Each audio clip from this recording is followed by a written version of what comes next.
press the bell icon on the YouTube app and never miss another update. Welcome student. Kopargaon taluka education सोसायटीचे KB Rohamare कला वाणिज्य व विज्ञान कनिष्ठ महाविद्यालय कोपरगाव आयोजित या ऑनलाईन लेक्चर सिरीज मध्ये मी प्राध्यापक अभिजित वाघ पुन्हा एकदा तुमचे हार्दिक स्वागत करतो. विद्यार्थी मित्रांनो, यापूर्वी आपण घटत्या सीमांत उपयोगितेचा जो सिद्धांत आहे त्या संदर्भात माहिती घेत होतो. पहा, एका विद्यार्थ्याने मला सिद्धांताबद्दल, अर्थशास्त्रातील सिद्धांताबद्दल माहिती विचारली. तर या लेक्चरमध्ये मी तुम्हाला त्या संदर्भातही माहिती सांगतो की अर्थशास्त्राचे, सूक्ष्मलक्ष्य अर्थशास्त्राचे जे काही सिद्धांत आहेत त्यांची मांडणी कशा स्वरूपाची असते. पहा, तुम्ही सुद्धा ज्यावेळेस बोर्डाच्या पेपरमध्ये एखादा नियम, मागणीचा नियम असेल, घटत्या सीमांत उपयोगितेचा नियम असेल किंवा पुरवठ्याचा नियम असेल किंवा इतर काही नियम असतील, ते नियम मांडताना सर्वप्रथम तुम्हाला प्रस्तावना करावी लागते. त्या प्रस्तावनेमध्ये तो नियम कोणी मांडला, त्या नियमाबद्दल कोणत्या पुस्तकामध्ये लिखाण केलेलं आहे या संदर्भात प्रस्तावनेमध्ये माहिती देणं गरजेचं आहे. त्यानंतर सेकंड पार्ट येतो, तो असतो स्टेटमेंटचा. त्याला तुम्ही म्हणतात सिद्धांताचे विधान. ते विधान जे काही आहे ते तुम्हाला प्रूव्ह करायचं असतं की कशा प्रकारे हे विधान सत्य ठरतंय. त्या संदर्भात स्टेटमेंट येतं. त्यानंतर गृहीतके असतात की तो सिद्धांत प्रत्ययास येण्यासाठी काही परिस्थिती, टिपिकल परिस्थिती असते, ती गृहीत पकडावी लागते. सूक्ष्मलक्ष्य अर्थशास्त्र हे गृहीतकांवर आधारित आहे. काही परिस्थिती गृहीत पकडून मग ती गृहीत धरलेली परिस्थिती जर योग्य असेल तर तो सिद्धांत अनुभवास येतो. गृहीत परिस्थिती असेल तरच सिद्धांत अनुभवास येत असतो. फॉर एक्झाम्पल पहा, आता मागणीचा नियम असेल, वस्तूच्या किमती वाढत असल्यास वस्तूची मागणी कमी होते. पण तिथे जर वस्तूच्या किमती वाढत असताना उपभोक्त्याचं उत्पन्नही वाढलं, तुमच्याकडे पैसे जास्त आले, तर वस्तूच्या किमती जरी वाढल्या तरी तुमची मागणी वाढू शकते. येथे तो नियम प्रत्ययास येऊ शकत नाही. म्हणून पहा, गृहीत धरलेली परिस्थिती काय असणार आहे की उपभोक्त्याचं उत्पन्न स्थिर असणं. अशा प्रकारे ती गृहीतके असतात, अझम्पशन्स असतात.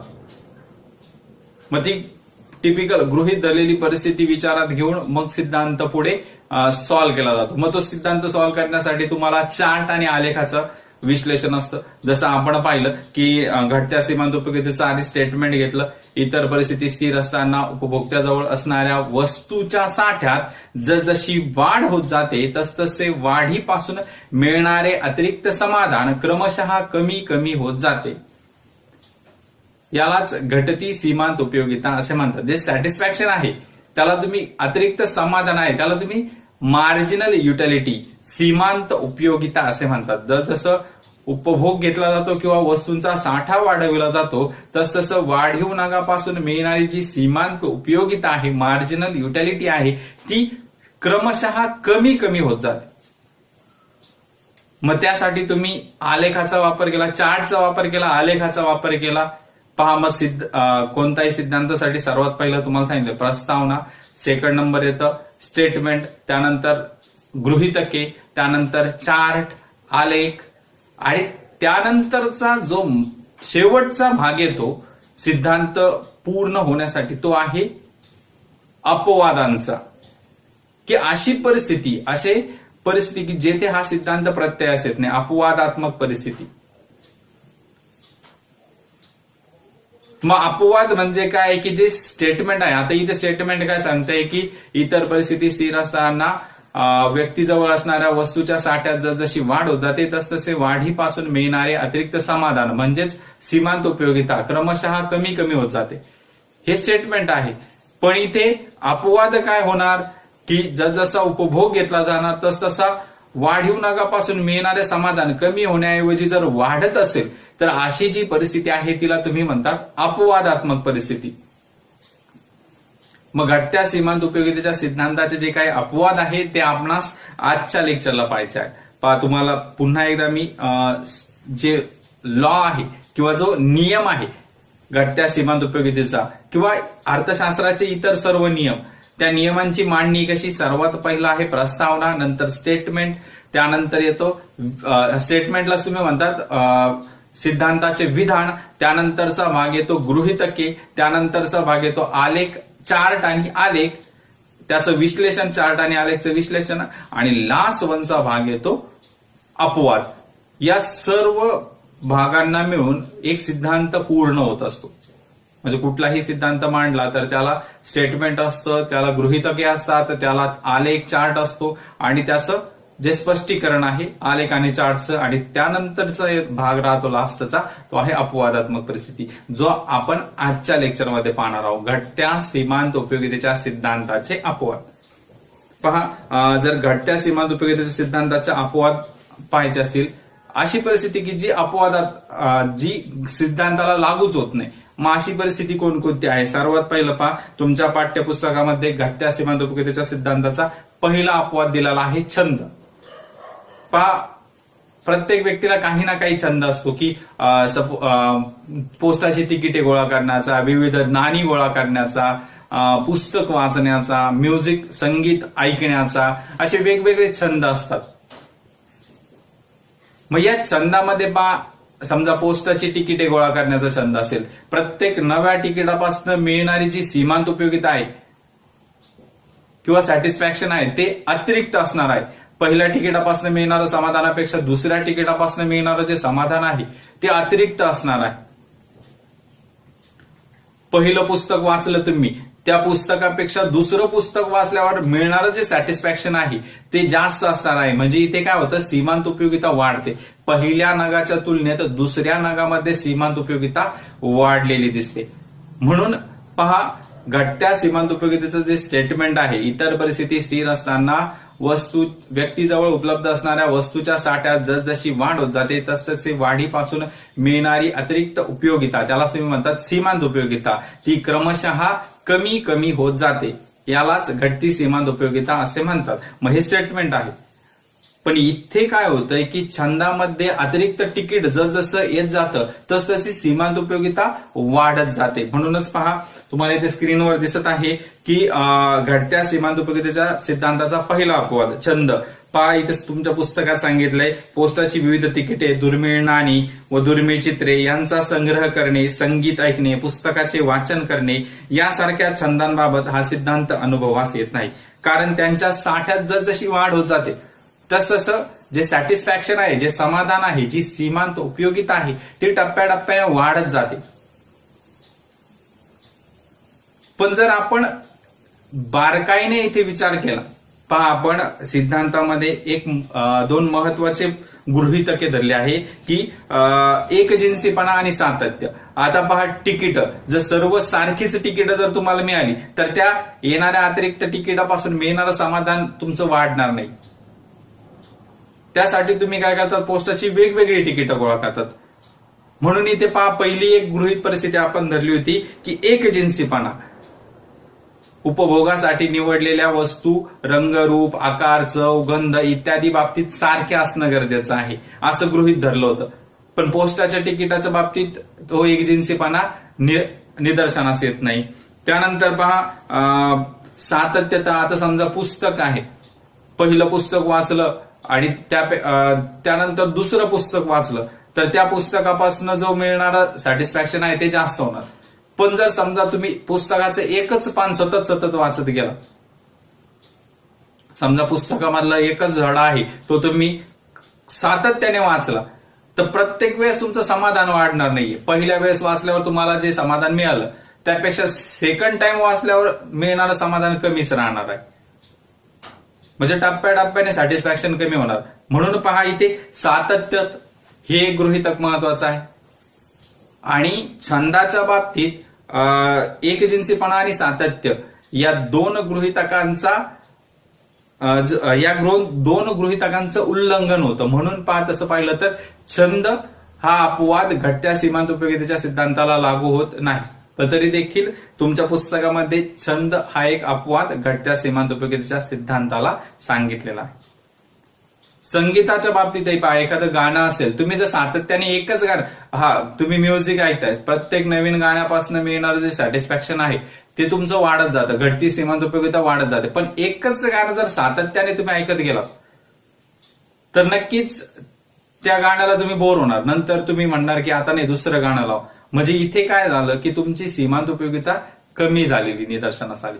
म्हणून पहा, छंदाच्या बाबतीतही एकजिन्सीपणा आणि सातत्य या दोन गृहीतकांचं उल्लंघन होताना निदर्शनास येतं. त्यानंतर पहा, दुसरा अपवाद येतो घटत्या सीमांत उपयोगितेचा, कंजूस व्यक्ती. आता कंजूस व्यक्तीला जास्तीत जास्त संपत्तीचं संचयन करण्याचा हाव असते. जितकी जास्त संपत्ती तितकी सीमांत उपयोगिता त्याची जास्त. म्हणजे प्रत्येक नवीन येणाऱ्या संपत्तीपासून त्याच्या सीमांत उपयोगितेमध्ये भर पडते असं निदर्शनास येतं. परंतु पहा, आपण सिद्धांताची मांडणी करताना एक विवेकशील उपभोक्ता हे गृहीतक विचारात घेतलेलं होतं की सिद्धांताचा प्रत्यय येण्यासाठी निवडलेला जो उपभोक्ता आहे तो विवेकशील आहे, तो सर्व गुण संपन्न आहे, त्याला सर्व बाबतींबद्दल माहिती आहे, त्याचं सॅटिस्फॅक्शन मॅक्झिमाइज कसं करायचं या संदर्भातही त्याला माहिती आहे. म्हणून त्याचं वर्तन हे सिद्धांताच्या दृष्टिकोनातून कशा प्रकारचं आहे या संदर्भात माहिती आपण मागील लेक्चरला पाहिलेली आहे. पहा, कंजूस व्यक्तीच्या बाबतीत काय होतंय पहा, तुम्हाला स्क्रीनवर इथे दिसत आहे. कंजूस उपभोक्त्याच्या बाबतीत प्राप्त होणाऱ्या प्रत्येक वाढीव नगापासून त्याला अधिकाधिक समाधान मिळते, कारण तो लोभी असतो, अविवेकी असतो. त्यामुळे पैशाच्या साठ्यात होणाऱ्या वाढीबरोबर पैशाची सीमांत उपयोगिता वाढते, असं कंजूस व्यक्तीच्या बाबतीत होतं. परंतु पहा, यात विवेकशीलता या गृहीतकाचं उल्लंघन केलेलं आहे. पहा, विवेकशीलता हे गृहीतक आपण घटत्या सीमांत उपयोगितेच्या सिद्धांतामध्ये पाहिलं होतं की उपभोक्ता विवेकशील आहे आणि त्याची वर्तणूक सर्वसामान्य आहे असे मानले जाते. त्यामुळे तो महत्तम समाधान मिळवण्याचा प्रयत्न करतो. म्हणजे त्याच्याकडे जो पैसा आहे तो खर्च करून त्याच्या ज्या गरजा आहेत त्या पूर्ण करण्याचा तो प्रयत्न करतो. म्हणून कंजूस व्यक्ती हा विवेकशील उपभोक्ता ठरू शकत नाही. म्हणून पहा, इथे कंजूस व्यक्तीच्या बाबतीत जो घटत्या सीमांत उपयोगितेचा अपवाद घेतलेला आहे तो देखील इथे खरा ठरत नाही, कारण की त्या अपवादाने विवेकशीलता हे गृहीतक या गृहीतकाचं उल्लंघन केलेलं आहे. त्यानंतर पहा, तिसरा अपवाद आहे व्यसन. आता व्यसनाच्या बाबतीत पहा, व्यसनी व्यक्तीला आता समजा मद्यपी असेल, दारू पिणारा व्यक्ती, मग त्याला पहिल्या ग्लासापासून मिळणाऱ्या उपयोगितेपेक्षा दुसऱ्या ग्लासापासून जी उपयोगिता मिळते ती अधिक असते. म्हणजे सातत्याने तो जसं व्यसन करत जाईल तसं प्रत्येक व्यसनाच्या पेल्यापासून त्याला मिळणारं जे सॅटिस्फॅक्शन आहे, त्याची जी सीमांत उपयोगिता आहे ती वाढताना निदर्शनास येते. पहा, इथे तुमच्या स्क्रीनवर इथे दिसत आहे की व्यसनी व्यक्तींच्या बाबतीत असे आढळून येते की मद्याच्या प्रत्येक वाढीव नगाच्या उपभोगाबरोबर त्याच्या नशेची पातळी वाढत जाते. त्यामुळे मद्यपी व्यक्तींची सीमांत उपयोगिता वाढल्यासारखे वाटते. पहा, खरे तर हा अभ्यास असतो, ही स्थिती जवळजवळ सर्वच व्यसनांच्या बाबतीत लागू होते. मात्र यातही पहा, या परिस्थितीतही किंवा व्यसनी व्यक्तींच्या अपवादाच्या बाबतीतही विवेकशीलता या गृहीतकाचं उल्लंघन केलेलं आहे. उपभोक्ता विवेकशील आहे, तो मॅक्झिमम सॅटिस्फॅक्शन मिळवण्याचा प्रयत्न करतोय, या गृहीतकाचं येथे उल्लंघन केलेलं आहे.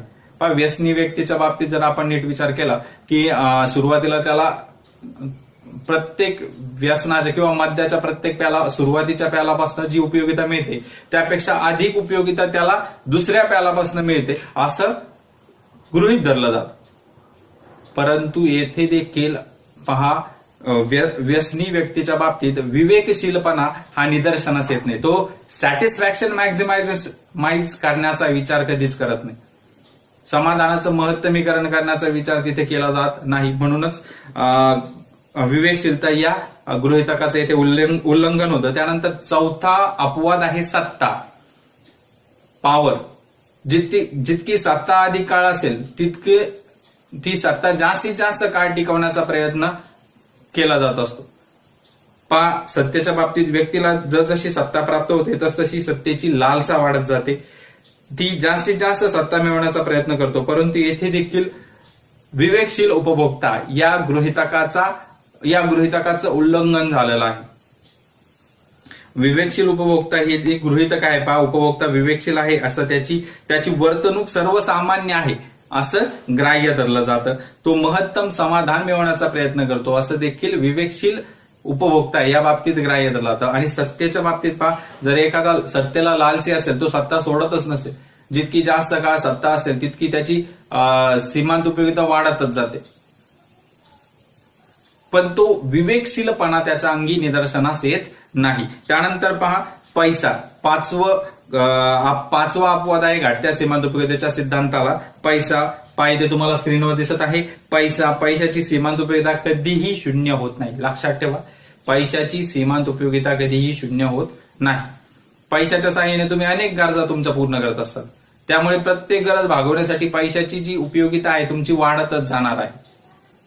म्हणूनच माहिती काय सांगितलंय, पैशाच्या साठ्याच्या वाढीबरोबर सीमांत उपयोगिता वाढत जाते. पैसा विविध गरजा भागविण्याकरता त्याच्या अनेक गरजा भागवण्यासाठी पैशाचा वापर होत असतो. म्हणजे एक गरज पूर्ण झाली, परत दुसरी गरज तुम्हाला भागवायची असेल तर त्यासाठीही तुम्हाला पैसाच गरजेचा आहे. म्हणूनच पहा, अर्थतज्ञांच्या मते जो सिद्धांत आहे तो पैशाच्या बाबतीत घटत्या सीमांत उपयोगितेचा सिद्धांत हा पैशाच्या बाबतीत लागू होतो. परंतु प्रत्यक्ष इथे काय होतंय की म्हणजे येणारा अतिरिक्त पैसा हा तुमचं सॅटिस्फॅक्शन मॅक्झिमाइज करतोय, मान्य. पण पैशाचं एकच गरज, आपण पहा 8वं गृहीतक पकडलं होतं की एकच गरज, पैशाच्या साहाय्याने जर तुम्ही एकच गरज पूर्ण करत असाल तर मग तिथे ते गृहीतक किंवा हा सिद्धांत निदर्शनास येऊ शकतो. परंतु तुम्ही पैशाच्या साहाय्याने अनेक गरजा पूर्ण करताय तुमच्या, म्हणून इथे एकच गरज या गृहीतकाचं उल्लंघन आहे. त्याचप्रमाणे पहा, जर श्रीमंत व्यक्तीपेक्षा गरीब व्यक्तीच्या बाबतीत जर पाहिलं तर श्रीमंत व्यक्तीपेक्षा गरीब व्यक्तीला पैशाची सीमांत उपयोगिता जास्त जाणवते. म्हणजे गरीब व्यक्तीकडे येणारा नवीन पैसा किंवा येणारी नवीन नोट ही त्याला जास्तीत जास्त सॅटिस्फॅक्शन देत असते. पण श्रीमंत व्यक्तीकडे भरपूर पैसा आधीचाच आहे, मग येणारी नवीन नोट त्याला जास्त सॅटिस्फॅक्शन देईनच असं होत नाही. अशा प्रकारे आपण घटत्या सीमांत उपयोगितेचे हे 5 अपवाद पाहिलेले आहे. प्रत्येक अपवाद कुठल्या ना कुठल्या गृहीतकाचं उल्लंघन करतोय. म्हणूनच पहा, घटत्या सीमांत उपयोगितेला खऱ्या अर्थाने अपवाद नाही. कारण की येथे जे काही 5 अपवाद तुम्हाला सांगितलेले आहे, प्रत्येक अपवाद कुठल्या ना कुठल्या गृहीतकाचं उल्लंघन करताना निदर्शनास येतो. मी पुन्हा एकदा रिपीट करतोय पहा, घटत्या सीमांत उपयोगितेच्या सिद्धांताचे 5 अपवाद. पहिला अपवाद आहे छंद, दुसरा अपवाद आहे कंजूस व्यक्ती, तिसरा अपवाद आहे व्यसन, चौथा अपवाद आहे सत्ता आणि 5वा आणि शेवटचा अपवाद आहे पैसा.